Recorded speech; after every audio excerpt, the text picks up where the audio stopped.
What's going on, everybody, and welcome back to JohnnyKpicks. And in this video, I'm going to go over my full card, picks and predictions for UFC 272, Covington versus Masvidal. As always, please hit that like button, make friends with that subscribe button, and don't forget to click that little bell so you get notifications when my new content comes up. So UFC Vegas 49 just happened, and it was a pretty good night all around. I went 8-3 on my picks, and I ended up winning 4.51 units profit. And a few of my highlights from the night was the submission wins by McKinney, Bahamondes, and Turman. So all three of these guys really impressed me with their fights. McKinney, I know he slipped when he tried to throw a punch or something and he kind of went down, but he ended up getting on top of Ziam and it was basically over from there. And Bahamondes, he put on a striking clinic against Wrong and he ended up getting the third round submission after Wrong was just tired. And I think he kind of gave up as well. And with Turman's submission, the most surprising one of the bunch,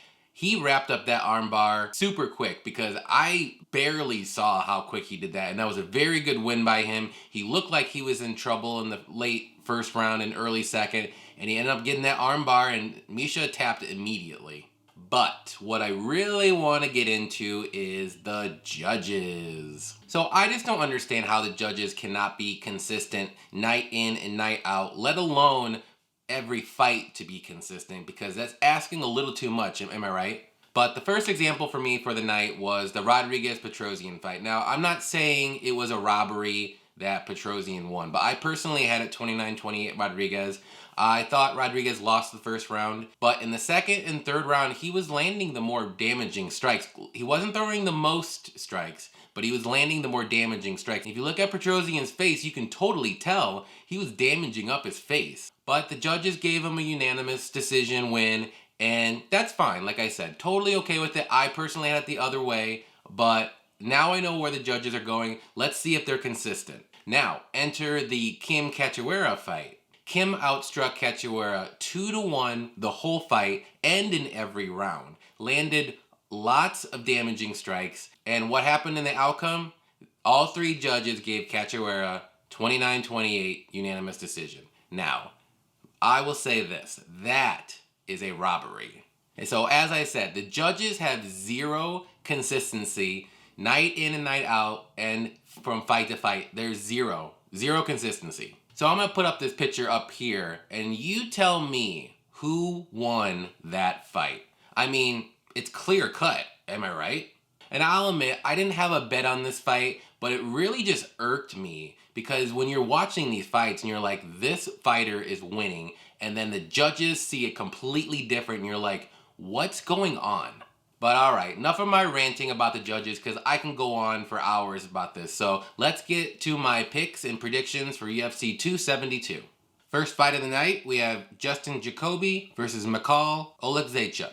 Jacoby is 16-5-1, 33 years old, 6'3" with a 78-inch reach. And Oleksiejczuk is 16-4, 27 years old, 6 foot with a 74-inch reach. So this is a very good fight to start the card off, and I'm going to say Jacoby wins this one. So both guys are very good strikers. Jacoby's more of a kickboxer, and Mikhail is more of a boxer. But what I really like in this fight is Jacoby uses his low kicks very well. And if Jacoby can start beating up that front foot of Mikhail, I think it's going to be tough for him to keep pushing the pace because he does like to push forward a lot. And I don't see this fight going to the mat. Both these guys like to stay on their feet. Both guys are really tough. I think this is going to go to a decision. I think Jacoby's going to be able to outstrike Oleksiejczuk and land more of the damaging strikes. So with my pick, I'm going to say Jacoby wins by decision. Next fight we have is Ludovic Klein versus Devontae Smith. Klein is 17-4, 27 years old, 5'7" with a 72-inch reach. And Smith is 11-3, 28 years old, 5'9" with a 76-inch reach. So Klein's taking this fight on short notice, and I'm going to go ahead and pick Devontae Smith to win this one. So I'll be honest, Klein is a very good striker, and he looks super smooth and technical, but I haven't been really impressed with him that much. In his last two fights, he looks super good in the first round, but then he starts to fade and tail off, and I don't know if it's a cardio issue or what, but if you can push a pace on Klein, I think he does eventually crumble because he likes to use his kicks a lot. And with Smith, he's a very good striker as well. He does have really good power in his hands. He does like to push the pace a little bit. And I do think he's going to be able to get to Klein eventually. And not to mention, Klein usually fights in featherweight. And this is going to be a lightweight fight, so he has to go up a weight class. And he's kind of already small for featherweight in my eyes. And I don't know if his cardio is going to play a part in this fight because of that extra weight. But the way I see this fight playing out is I think the first round is going to be pretty competitive.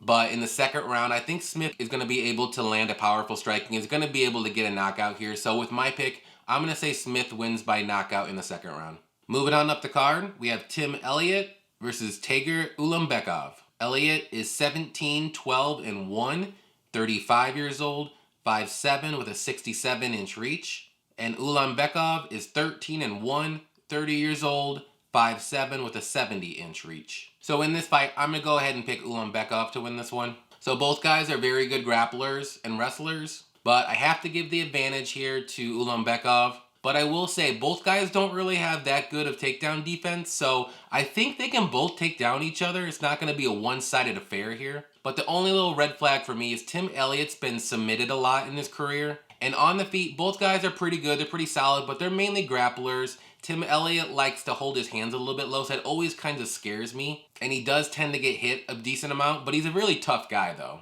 But the way I see this fight playing out is I think it's going to be on the mat for the majority of the time. I think Ulanbekov is going to be able to get him taken down. And I do think it's going to eventually get a submission. So with my pick, I'm going to go ahead and say Ulanbekov wins by submission, maybe in the second or third round. Next fight we have is Umar Nurmagomedov versus Brian Kelleher. Nurmagomedov is 13-0, 26 years old, 5'8" with a 69-inch reach. And Kelleher is 24-12, 35 years old, 5'6" with a 64-inch reach. So right off the bat, I'm a huge Kelleher fan, but unfortunately, I gotta pick Nurmagomedov to win this one. So both guys are very good grapplers with very good submissions, but Nurmagomedov, I think, is a better wrestler. I do think his wrestling is on another level, but I don't think this fight's going to play out on the feet again. I do think Nurmagomedov's going to go for the takedowns. He's going to be able to get him pretty easily because Kelleher's takedown defense isn't that great at 60%. But I will say, though, Kelleher does have a nasty guillotine, so Nurmagomedov's going to have to be careful. But other than that, I think Nurmagomedov's going to win this one fairly easily. And I think he's going to win by decision. I think Kelleher will be able to defend the submission. So with my pick, I'm going to go ahead and say Nurmagomedov wins by decision. Moving on up the card, we have Marina Moroz versus Maria Agapova. Moroz is 10-3, 30 years old, 5'7" with a 67-inch reach. And Agapova is 10-2, 24 years old, 5'6" with a 68-inch reach. Oh man, so I don't know if anybody read on the internet about this beef that's going on between these two, but it is insane, and I'm not going to get into it. If you're interested, go look online about why these two fighters have bad blood. But with my pick, I'm going to go ahead and say Agapova wins this one. So right off the bat, I know this fight's going to be a slugfest. They're not going to try to take this fight to the mat. They have bad blood. I do think Agapova is the better striker and has more power. But I will say, though, I am a little worried because there's going to be a lot of emotion in this fight. Both girls do not like each other one bit. I don't know if that's going to cause any one of these two to overcommit, overswing, overpunch, anything like that. But like I said, bad blood aside, I do think Agapova is the better fighter in this fight. I do think she's going to be able to get the knockout eventually. So with my pick, I'm going to go ahead and say Agapova wins by knockout in the second round. Next fight we have is Nick Negumereanu versus Kennedy Nzechukwu. Nick is 11-1, 27 years old, 6 foot with a 78-inch reach. And Kennedy is 9-2, 29 years old, 6'5" with an 83-inch reach. Alright, so for the purposes of this fight, I cannot say either one of these last names, so I'm going to go by Nick and Kennedy.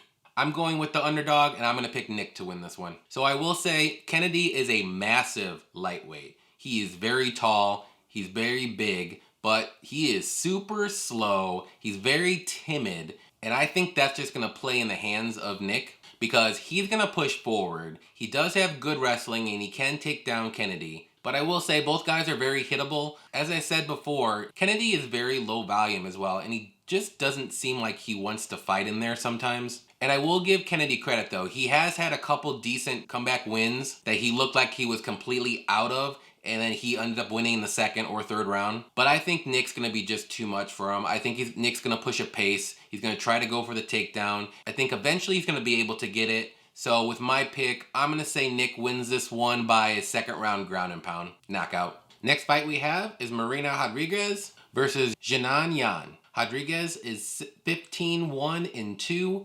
34 years old, 5'6" with a 65-inch reach. And Yan is 13-2, 32 years old, 5'5" with a 63-inch reach. So I think this fight's going to be very close, and I do think the betting lines are a little wide at the moment, but with my pick, I'm going to say Rodriguez wins this one. So both fighters are very good strikers, but I will give the slight technical edge to Rodriguez, and I don't think there's going to be a takedown in this fight. So it's going to be an all-out slugfest. Both fighters throw a ton of volume. Yan likes to push forward. Rodriguez is a very good counterpuncher. It's going to be a really good striking showdown here.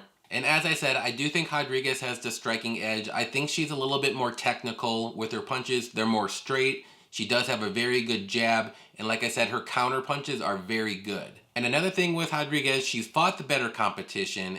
And with that, I think she's going to be able to land the more damaging strikes and cleaner strikes. So with my pick, I'm going to say Rodriguez wins this one by decision. Moving on up the card, we have Jalen Turner versus Jamie Mularkey. Turner is 11-5, 26 years old, 6'3" with a 75.5-inch reach. And Mularkey is 14-4, 27 years old, 6 foot with a 74-inch reach. So this is going to be another very good fight, and this is the first one that I was kind of going back and forth with because I kept changing my pick. But I ended up picking Jalen Turner to win this fight. So I do think Turner's going to be the better striker. He's a little bit more technical. He does have a little bit more power in his hands. But Mularkey is very well-rounded. He's a good striker. He's a good grappler and wrestler. And I think if Mularkey does want to win this fight, he's going to have to take this fight to the mat. But Turner's takedown defense is pretty good. It's at 78%. So it's not going to be that easy. And then the way I see this fight playing out is I think Turner is going to be able to stuff the majority of Mularkey's takedowns. And another thing with Mularkey's takedowns actually is he doesn't really seem to do a lot when he's on top. In his last couple fights where he did take down his opponent, he just kind of laid on top, and I don't know if that was just like his cardio giving out and he was just trying to take a breather or what. So with my pick, I do think this fight goes to decision, but I think Turner's going to end up winning it 29-28. Alright guys, main card time. We have Sergey Spivak versus Greg Hardy. Spivak is 13-3, 27 years old, 6'3" with a 78-inch reach. And Hardy is 7-4, 33 years old, 6'5", with an 80.5-inch reach. So this is my first no-brainer pick of the night, and I'm going to say Spivak wins this one. So I'm not going to get too much into this breakdown, but basically, Spivak is going to want to get this fight to the mat. And once he does, it's only going to be a matter of time before he either submits Hardy or gets a ground and pound KO. Because Hardy is awful on the mat. Awful. And no offense to Hardy fans here, but I do not think he's a UFC level fighter. He's a very good power puncher. He's not that accurate. He's not that technical either. And that's all he relies on is that one punch power. So again, the way I see this fight playing out, Spivak's going to get a takedown. He's going to end up finishing Hardy one way or another. So with my pick, I'm going to go ahead and say Spivak wins by a ground and pound knockout in the first round. Moving on up the card, we have Kevin Holland versus Alex Oliveira. Holland is 21-7, 29 years old, 6'3" with an 81-inch reach. And Oliveira is 22-11-1, 34 years old, 5'11" with a 76.5-inch reach. Alright, so this is my second no-brainer pick of the night, and I am going to say Holland wins this one. So no disrespect to Oliveira here, he's an OG guy, but this is a get-right fight for Holland. He's moving back down to welterweight where he should have been all along. I don't know why he even wanted to move up to middleweight. And Holland's going to have a huge height and reach advantage in this matchup. Both guys are very good strikers, but I'm going to give Holland the edge. I do think he has the more technical striking, and he does have the more power.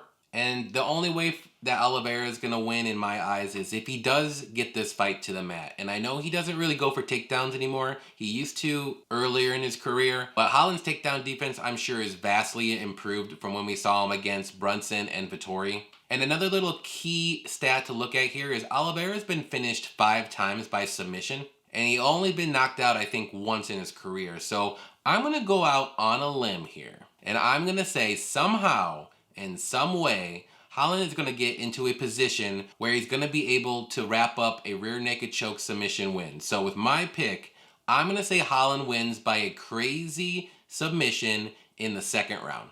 Next fight we have is Edson Barboza versus Bryce Mitchell. Barboza is 22-10, 36 years old, 5'11" with a 75-inch reach.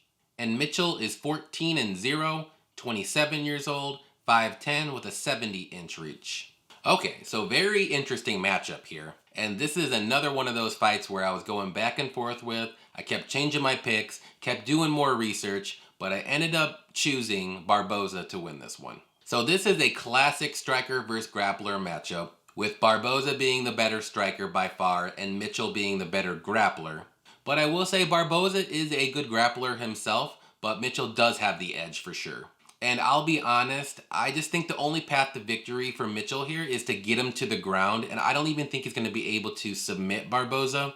And another thing about Barboza is his takedown defense is 78%, so he does do a good job at stuffing the takedowns. But as we all know, Barboza has deadly kicks, and I'm a little bit scared that Mitchell's going to catch one of those body kicks or even high kicks, and then that's how he's going to be able to get Barboza to the ground. So Barboza needs to be careful with his kicks, maybe do a lot of low kicks at first, and as long as Barboza can stay on his feet, I think he can cruise to an easy victory here. So with my pick, I'm going to say Barboza wins this one by decision. Co-main event time, we have Rafael Dos Anjos versus Rafael Fiziev. Dos Anjos is 30-13, 37 years old, 5'8" with a 70-inch reach.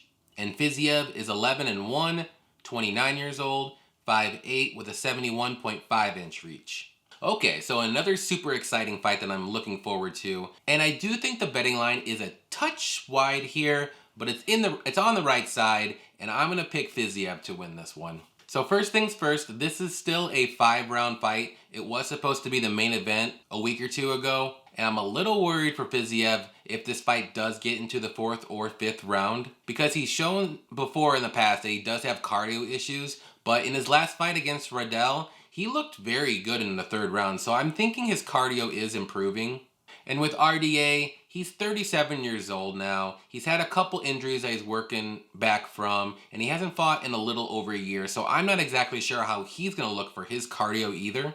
But I will say Fiziev is going to have the striking edge in my opinion, and RDA does have underrated grappling and wrestling, so that's another thing to look for. But Fiziev's takedown defense is very good. And one thing that I really like about Fiziev is he throws 100% power in each of his strikes. And the way I see this fight playing out is Fiziev is going to be the one that's going to be pushing forward. He's going to be the one landing more strikes and the more powerful strikes. And I do think he's going to be able to get the knockout eventually. So with my pick, I'm going to say Fiziev wins in the 3rd round by knockout. Main event time, we have Colby Covington versus Jorge Masvidal. Covington is 16-3, 34 years old, 5'11" with a 72-inch reach. And Masvidal is 35-15, 37 years old, 5'11" with a 74-inch reach. Alright, so we have another bad blood fight here. This one's not as juicy as that last one with Agapova and Moroz, but it's still bad blood. But with my pick, I'm going to say Covington wins this one. So I know Masvidal is super dangerous and he can get the knockout at any time, but Covington is a tough dude. And I know Covington isn't really a big knockout threat on the feet, but he has very good wrestling and grappling. And also, if Covington can go toe-to-toe with Usman for 5 rounds, that goes to show you how tough this guy is. So Covington's easiest path to victory here is going to be to take down Masvidal. But Masvidal has pretty decent takedown defense, so it's not going to be an easy thing for Covington. But if this fight does play out on the feet, Covington can hold his own with his striking. Like I said, he went 5 rounds with Usman, and he definitely won rounds 4 and 5, because Usman was fading a little bit with his striking. But the way I see this fight playing out is I think Covington is eventually going to be able to get Masvidal down on the ground. I don't think there's going to be a finish. I think this fight will go to the judges' scorecards, but I think Covington's going to be able to win either 48-47 or 49-46. So with my pick, I'm going to say Covington wins this one by decision. Alright guys, so those are my picks and predictions for UFC 272. Thank you everybody for watching. Don't forget to be on the lookout for my bets video that's going to come out later this week. I hope everybody enjoys the fights this weekend, and until then, happy fight night.